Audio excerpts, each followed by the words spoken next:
Isang mapagpalang gabi po sa bawat isa atin, mga kapatid at mga kaibigan, na patuloy na nakikinig, nagbabasa at nag-aaral ng salita ng Diyos. Lagi po nating tandaan na sinabi ng ating Panginoong Hesus, bagkus na lalong mapapalad ang nangakikinig ng salita ng Diyos at ito'y ginaganap. Sa oras nito, ating pong pag-aaralan ang topic na pinabagatang God is Light. Mga katanungan, kilala ba natin ang Diyos? Sino nga ba ang Diyos? May totoo ba tayong pakikisama sa Kanya at paano natin masisiguro? Mahalaga na malaman, maunawaan at mapag-aralan natin ang mga katanungang ito. Pag-aralan natin ang una at pangalawang katanungan.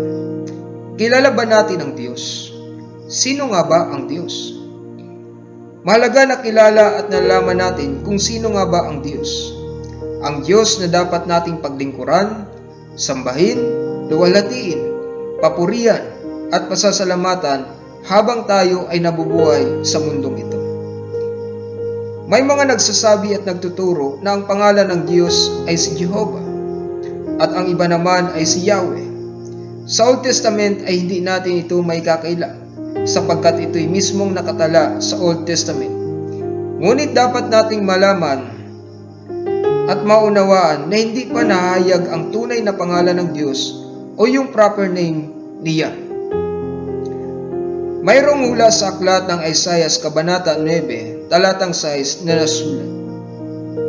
For unto us a child is born, unto us a son is given, and the government shall be upon his shoulder, and his name shall be called Wonderful, Counselor, the Mighty God, the Everlasting Father, the Prince of Peace. Sapagkat sa atin ay ipanganganak ang isang bata, sa atin ay binigay ang isang anak na lalaki, at ang pamamahala ay maatang sa kanyang balikat, at ang kanyang pangalan ay tatawaging Kamangamangha, Tagapayo, Makapangyarihang Diyos, Walang Hanggang Ama, Pangulo ng Kapayapaan.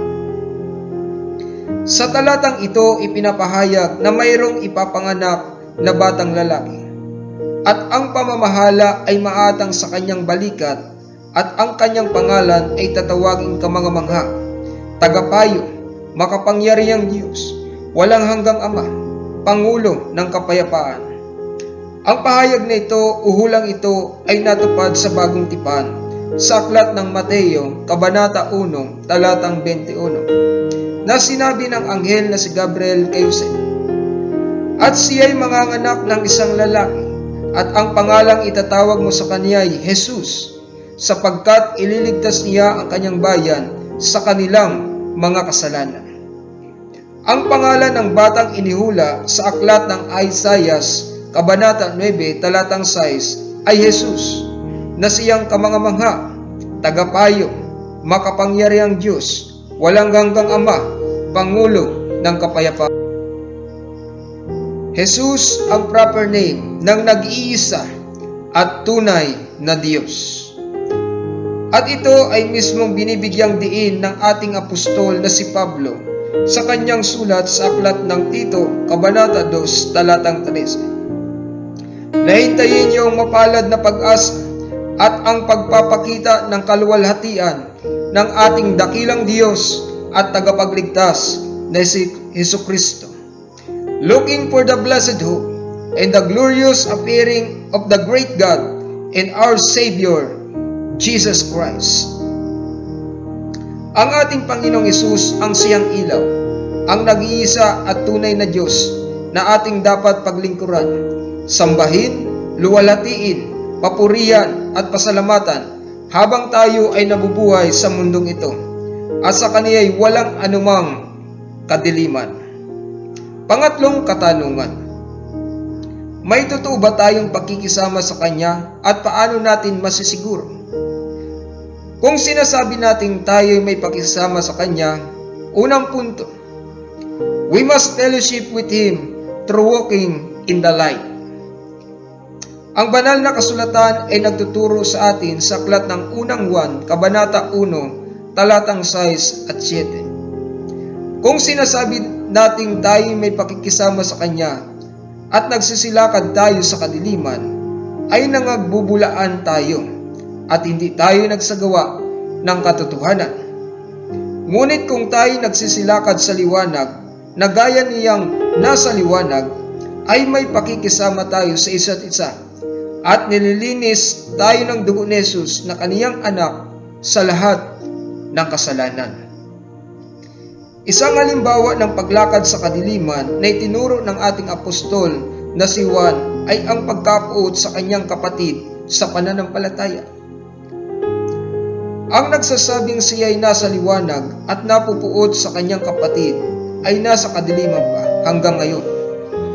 Ang umiibig sa kanyang kapatid ay nananahan sa liwanag at sa kanya ay walang anumang kadahilanang ikatitisod. Ngunit ang napupuot sa kanyang kapatid ay nasa kadiliman at lumalakad sa kadiliman at hindi niya nalalaman kung saan siya naparoroon sapagkat ang kanyang mga mata ay binulag ng kadiliman. Ang pagkapuot sa kanyang kapatid ay tinuturing na siya ay isang mamamatay tao. Ang banal na kasulatan ay nagtuturo sa aklat ng unang Juan, Kabanata 3, talatang 15. Ang sino mang napupuot sa kanyang kapatid ay mamamatay tao, at nalalaman ninyong sino mang mamamatay tao ay hindi pinapanahanan ng buhay na walang hanggan. Kaya't bilang mga mananampalataya na nagpapahayag na tayo ay may pakikisama sa Diyos, ay kailangan tayong lumakad sa liwanag katulad naman niya. At ito ay magagawa lamang natin kung tayo ay tunay at dalisay na may pagmamahal sa ating mga kapatid sa pananampalataya. Pangalawang punto, we must fellowship with Him through doing the truth. Kung sinasabi natin tayo walang kasalanan, ay ating dinadaya ang ating sarili at ang katotohanan ay wala sa atin.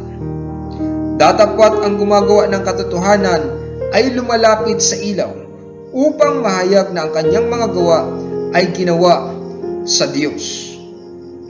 Ang katotohanan na pakikisama sa ilaw ay ang paglapit sa ilaw at hindi ang pagtago, paglayo o paghiwalay sa Kanya. Tandaan natin ang turo at pangako ng ating Panginoong Hesus. Ang lahat ng ibinigay sa akin ng Ama ay magsisilapit sa akin, at ang lumalapit sa akin sa anumang paraan ay hindi ko itataboy. Pangatlong punto, we must fellowship with Him through searching sincerely our heart and confessing and forsaking any sin. Kung ipinapahayag natin ang ating mga kasalanan, ay tapat at banal siya na tayo'y patatawarin sa ating mga kasalanan at tayo'y lilinisin sa lahat ng kalikuan. Kung sinasabi natin tayo hindi nangagkasala, ay ating ginagawang sinungaling siya at ang kaniyang salita ay wala sa atin. Mga kapatid at mga kaibigan, kailanman ay huwag tayong magtatago o kakampi sa anumang uri ng kasalanan, sapagkat ang kasalanan ay tiyak na dadalhin tayo sa kabiguan at kawalan ng kaginhawaan. Sa aklat ng Kawikaan, Kabanata 28, talatang 13, siyang nagtatakip ng kanyang pagsalangsang ay hindi giginhawa, ngunit ang nagpapahayag at nag-iiwan ng mga yaon ay magtatamo ng kaawaan. Bilang mga tinawag ng ating Panginoong Hesus, tayo nawa ay patuloy na magsilakad sa kaliwanagan, sa paggawa ng katotohanan at patuloy na supilin at pagtagumpayan ang mga uri ng kasalanan na maaaring sa atin ay pumpigil sa ating paglilingkod sa Diyos. At sa tulong at biyaya ng Diyos, ito ay ating mapagtatagumpayan. Kung sa gayon, upang tayo maging walang sala at walang malay, mga anak ng Diyos na walang dungis sa gitna ng isang lahing liko at masama, nasa gitna nila'y lumiliwanag tayong tulad sa mga ilaw sa sanglibutan na nagpapahayag ng salita ng kabuhayan. Mga kapatid at mga kaibigan, maraming salamat po. Pagpalain po tayo ng nag-iisang Diyos na buhay na si Jesucristo ang Diyos na makapangyarihan sa lahat, na tapat sa kanyang mga pangako at ating tanging pag-asa. Lagi po nating tatandaan, mahal po tayo ng ating Panginoong Jesus. Amen.